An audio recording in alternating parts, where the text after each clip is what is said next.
रामपुर लोकसभा उपचुनाव की रणभूमि में मंत्री दानिश आजाद अंसारी साहब भी उतर चुके हैं। पूरी कोशिश कर रहे हैं कि साइकिल की रफ्तार रोक दी जाए और कमल आसानी से खिल जाए। उनसे खास बातचीत कर लेते हैं। दानिश साहब बता दीजिए, तमाम मंत्री हैं, आपका भी इंतजार था, आप भी आ गए हैं, तो क्या मान के चल रहे हैं, क्या चल रहा है रामपुर के रण में? रामपुर के दिलों में कमल खिल चुका है और 23 तारीख को ये बात वोटिंग जो सेंटर्स है उस पर दिख भी जाएगी।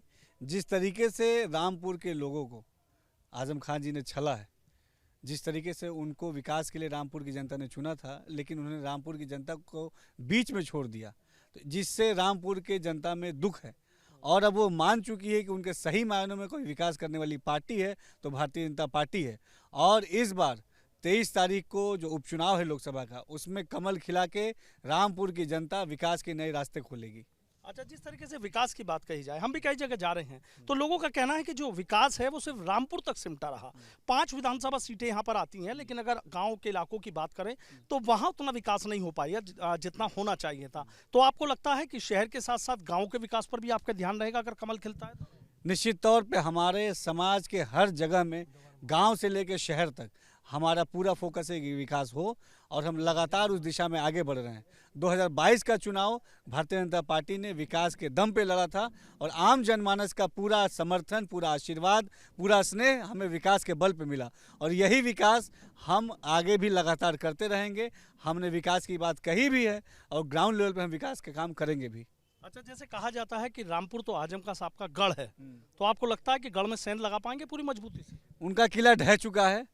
गढ़ किसी का नहीं होता है। आम जनमानस की जो सेवा करता है उसको आम जनमानस आशीर्वाद देती है, अपनी सेवा करने का अवसर देती है, जिताती है, विधानसभा में, लोकसभा में भेजती है।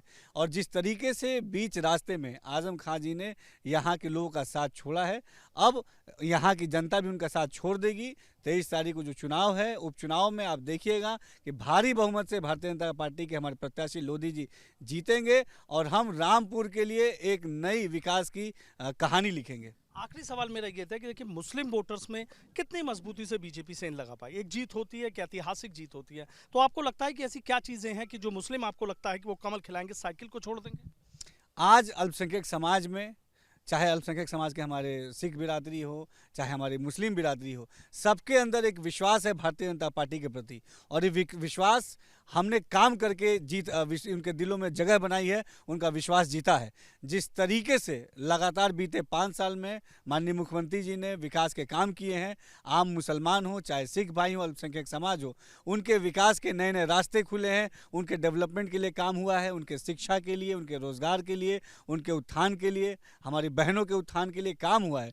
और जिस तरीके से हमने ठोस काम किए हैं, इस ठोस काम के बल पे आम जो आज अल्पसंख्यक समाज है, मुस्लिम समाज है, उसके अंदर एक विश्वास है कि उनके विकास की बात कोई कहने वाला, करने वाला पार्टी है तो माननीय हमारे मुख्यमंत्री योगी आदित्यनाथ जी, हमारे मोदी जी हैं, भारतीय जनता पार्टी है और वो हमारे साथ कदम से कदम मिला के मुस्लिम भाई आज चल रहा है और रामपुर में हम एक इतिहास लिखने जा रहे हैं। रामपुर में इतिहास लिखने जा रहे हैं। एक बात बता दीजिए, देखिए यहाँ बीजेपी के तमाम नेता हैं, आप हैं, चाहे सुरेश खन्ना साहब की बात कर लो, चाहे क्षेत्रीय अध्यक्ष मोहित बेनीवाल हैं, चाहे आपके और तमाम जसवंत सैनी हैं, तमाम मंत्री यहाँ डेरा डाले हुए हैं, लेकिन अखिलेश यादव ने दोनों ही उपचुनावों से दूरी बना रखी है। कोई नेता यहाँ पर नहीं आ रहा और चर्चा ये चल रही है कि बीजेपी के नेता आ रहे हैं और आजम खान को चारों तरफ से घेर लिया है, पूरी घेराबंदी कर ली है, तो क्या ये घेराबंदी कामयाब हो पाएगी? देखिए, भारतीय जनता पार्टी का कोई भी नेता हो, वो जनता के बीच में रहता है, यही हमारी खासियत है और इसी के लिए हमारे ऊपर विश्वास जनता का बना है। और आप नाम ले रहे अखिलेश यादव जी का, उनको आम जनमानस से कोई मतलब नहीं है, उनको धरातल पे जाके लोगों से मिलने में कोई ज़रा सा भी इंटरेस्ट नहीं है। और इस उपचुनाव में भी आप देख रहे हैं कि ना वो यहाँ दिख रहे हैं, ना आजमगढ़ दिख रहे हैं। तो जिस तरीके से उन्होंने जनता का साथ छोड़ा है, जनता अब उनका साथ छोड़ देगी। जनता ने हमारे साथ जो है हमारे कदम से कदम मिला के चल रही है और हमें अपना वोट रूपी आशीर्वाद 23 तारीख को देगी, हमको आशीर्वाद देगी, पुनः अपनी सेवा करने का हमें अवसर देगी। बहुत बहुत शुक्रिया। तो देखिए, मंत्री दानिश आजाद अंसारी जी हैं, सीधा कह रहे हैं कि गढ़ किसी का नहीं होता, आजम खां का जो किला है वो ढह चुका है। रामपुर की जनता समझ चुकी है कि यदि विकास कोई कर सकता है तो वो बीजेपी है और इसीलिए यहाँ बेहद आसानी से कमल खिलेगा। वीडियो जर्नलिस्ट सत्येंद्र सिंह के साथ सनुज शर्मा, एबीपी गंगा, रामपुर।